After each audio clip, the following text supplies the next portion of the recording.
आद्यंतवन्तः कौन्तेय न तेषु रमते बुधः। अध्याय 5 श्लोक 22।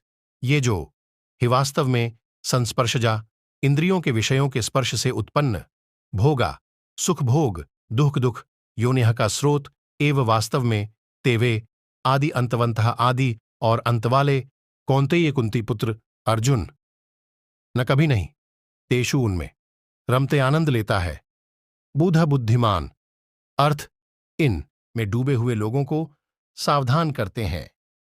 आमतौर पर हमें लगता है कि शरीर के सुख आनंद देते हैं, लेकिन वो दुख के कारण बनते हैं।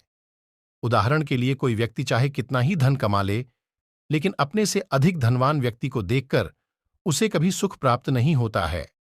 उसे द्वेष और ईर्ष्या से जलन होती है। ऐसे में अब उस धन का क्या लाभ।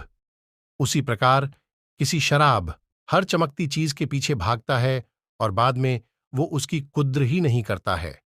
एक स्त्री पुरुष के प्रेम में पागल होने का दावा करती है, लेकिन बाद में उसी पुरुष से उसका तलाक हो जाता है। आखिर ऐसा क्यों होता है?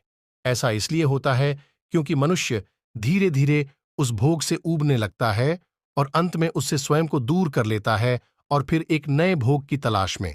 पहली बार वो खूब जमकर रबड्डी खाएगा, अगले दिन उससे कम, फिर और कम, और अगर आप लगातार 7 दिन भी अगर उसे सिर्फ रबड्डी ही दे तो वो क्रोध में आपको थप्पड़ भी मार सकता है।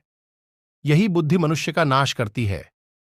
संसार के सुख का अंत है, लेकिन ईश्वर में चरणों में जिसने अपना कर्म सौंप दिया वो कभी दुखी नहीं होता, क्योंकि वो आनंद असीम है और कभी नष्ट नहीं होता।